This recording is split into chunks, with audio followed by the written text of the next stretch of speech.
Hello students, हम class 8 की history का chapter second that is from trade to territory पढ़ रहे हैं। लास्ट लेक्चर में हमने पढ़ा East India Company begins trade in Bengal. इस सब टॉपिक में हमने देखा कि किस तरीके से जो कंपनी थी, ईस्ट इंडिया कंपनी थी, उन्होंने अपने पपेट रूलर्स का इस्तेमाल करके मुगल जो ऑफिसर्स थे उन्हें ब्राइब किया और उनसे कुछ ज़मींदारी राइट्स ले लिए कुछ विलेजेस के, और वहाँ से रेवेन्यू कलेक्ट करना शुरू कर दिया।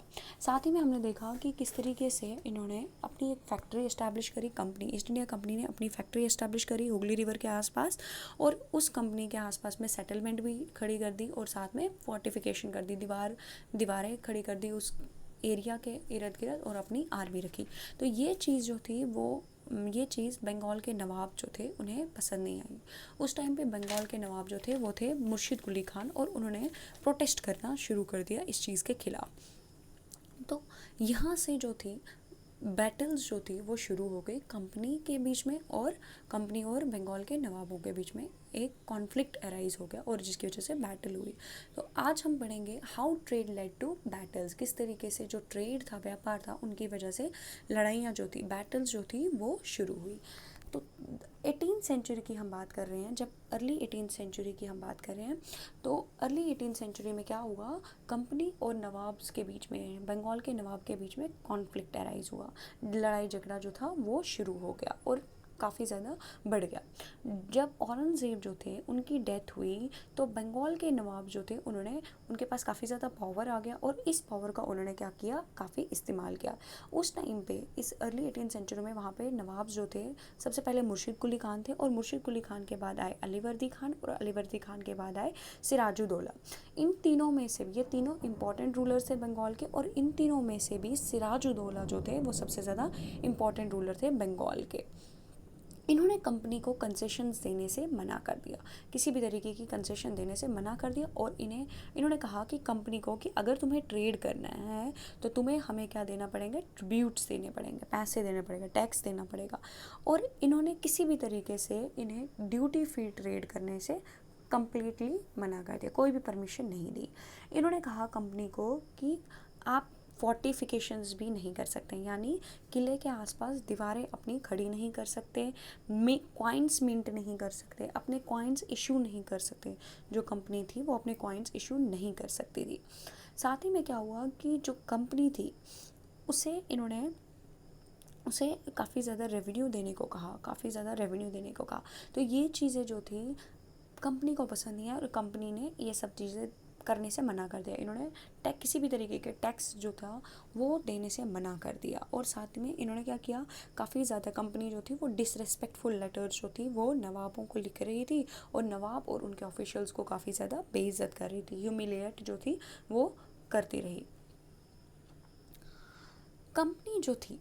अब यहाँ पे क्या हुआ, कंपनी ने किसी भी तरीके के ऑर्डर्स को मानने से मना कर दिया। इसकी वजह से क्या हुआ, काफ़ी ज़्यादा कॉन्फ्लिक्ट तो जो ऑलरेडी कॉन्फ्लिक्ट था कंपनी और नवाबों के बीच में, वो काफ़ी ज़्यादा बढ़ गया। तो यहाँ पे जो बैटल ऑफ प्लासी जो थी वो हुई। अब बैटल ऑफ प्लासी में क्या हुआ, बैटल ऑफ प्लासी में जो अलीवर्दी खान थे, जब उनकी डेथ हुई 1756 में, जब अलीवर्दी खान की डेथ हुई तो सिराजुद्दौला जो थे वो नवाब बन गए बंगाल के। इन्होंने अब जो कंपनी थी इस टाइम पे, कंपनी को चाहिए था कोई पपेट रूलर, लेकिन इन्हें पता था जो सिराजुद्दौला है वो शायद उनकी बात नहीं मानेंगे और वो पपेट रूलर नहीं बनेंगे। तो इन्होंने क्या किया, कंपनी ने सिराजुद्दौला का कोई जो राइवल था उस टाइम पे, कोई जो दुश्मन था, उसकी मदद करनी चाहिए ताकि वो क्या करे, वो नवाब बन जाए। ये बात जब सिराजुद्दौला को पता चली तो वो काफ़ी ज़्यादा क्या हुए, काफ़ी ज़्यादा उन्हें गुस्सा आ गया, और इन्होंने कंपनी से कहा कि वो किसी भी तरीके से पॉलिटिकल अफेयर्स में आना बंद कर दे, जो उनके एरिया में जितने भी पॉलिटिकल अफेयर्स हैं उसमें घुसना बंद कर दे, और स्टॉप फोर्टिफिकेशन, दीवारें खड़ी करना, अपने एरिया के इर्द गिर्द दीवारें खड़ी करना बंद कर दे, और साथ में क्या करे, रेवेन्यूज़ दे, कम जो बंगाल के नवाब को रेवेन्यू दे, पैसा जो था वो दे ट्रेड के लिए।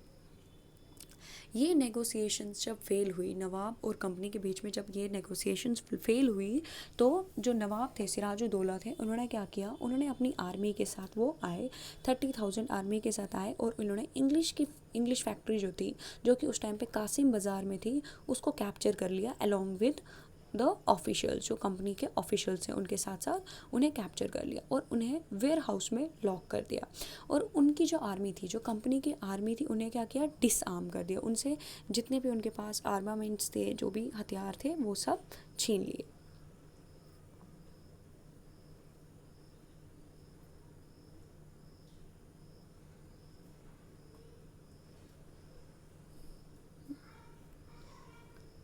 यहाँ पे बात कर रहे हैं, ठीक है। इसके बाद इन्होंने क्या किया, एक तो डिसआर्म कर दिया इंग्लिशमैन को, और इन्होंने इनकी शिप्स जो थी उनको भी रोक दिया, उनको ब्लॉक कर दिया। फिर इसके बाद क्या हुआ, जो सिराजुद्दौला थे वो अब कहाँ की ओर बढ़े, कैलकटा की ओर बढ़े, ताकि वो जो कंपनी का वहाँ पे किला था, जो कंपनी का वहाँ पे फोर्ट था कैलकटा में, अब वो उसे कैप्चर करना चाहते थे। जब ये बात कंपनी के ऑफिशियल्स को पता चली, जो कि उस समय मद्रास में थे, तो उन्होंने अपनी फोर्सेस जो थी वो भेज दी। इस टाइम पे रॉबर्ट क्लाइव जो थे वो कंपनी के ऑफिसर थे। इन्होंने क्या किया, इन्होंने अपनी जो फोर्स थी उसे भेज दिया, अपनी आर्मी को सेंड किया अगेंस्ट सिराजुद्दौला। और यहाँ पे जो लड़ाई हुई, यहाँ पे जो बैटल हुई, ये बैटल जो थी, ये बैटल ऑफ प्लासी के नाम से जानी जाती है। बैटल ऑफ प्लासी, प्लासी जो वर्ड है ये बेसिकली प्लास ट्री से लिया गया है, जिसमें क्या होते हैं, रेड कलर के फ्लावर्स होते हैं, जिससे होली में, जो कि होली में रंग बनाया जाता है उसका, और वो होली में उसका इस्तेमाल किया जाता है। तो अब हम कल जो है इसके बाद का पढ़ेंगे। आई होप आपको ये चीज़ जो है वो समझ आई होगी। Thank you.